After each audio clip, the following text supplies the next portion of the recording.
Today we are making a Russian Korean carrot salad. So we're going to start by shredding a pound of carrots, and you're going to need a special tool for this because you're going to have these juliennes, and this is really key to this recipe. It gives it a certain texture that you really can't accomplish by just shredding the carrots. So you can either use a mandolin slicer with the appropriate blade. I don't have one actually, I lost mine, so I ended up using this tool. It's a handheld julienne tool. It's made by Titan. They sell them at Bed Bath & Beyond. But you can see the blades, I think you can see them, that allow you to get this fine shred. So once you've julienned all of your carrots, you're going to sprinkle some salt. I have about 2 teaspoons of salt here. And what you're going to do is squeeze and mix all of the carrots with the salt, and then you're going to put this aside and let it stand for about 10-15 minutes, and we'll get started on the dressing. So for our next step, I have 4 tablespoons of oil in a frying pan. Now you want to use a flavorless oil, either sunflower, corn oil, canola oil. Olive oil doesn't work very well in this recipe.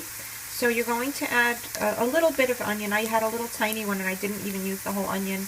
About 4 tablespoons of finely diced onion. And you're going to cook this over a medium-low heat until you start to get a little golden color.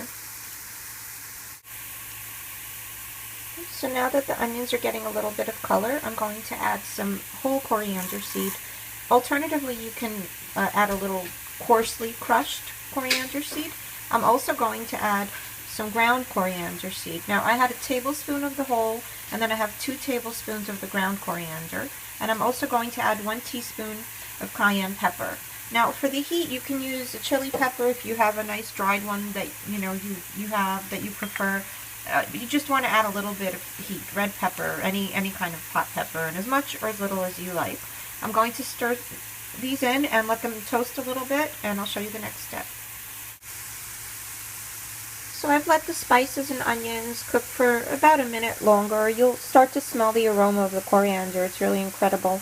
I'm going to turn this off, and then we're going to go over to the carrots. So while we were cooking our onions, the carrots have released a bunch of juice, and I'm going to strain this off, and then I'll show you the next step. So once you've drained off the carrot juice, you're going to add your onion and spice mixture. I'm also going to add 4 tablespoons of rice wine vinegar. You can use white vinegar. You can use less vinegar. I like mine to be more vinegar flavored. Some people don't like vinegar, so you can use less. It's up to you. I'm going to stir that in, and then I'll show you our final ingredient.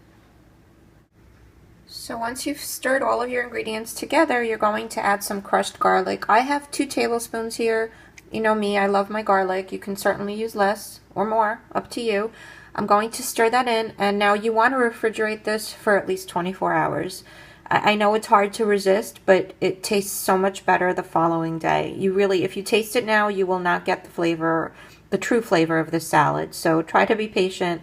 Put it in the fridge for a good day, and then it'll keep for quite a while. So if you want to make a lot of it, feel free to do so, double, triple the recipe. It'll keep for a few weeks in your fridge at least. So I hope you give it a try and enjoy.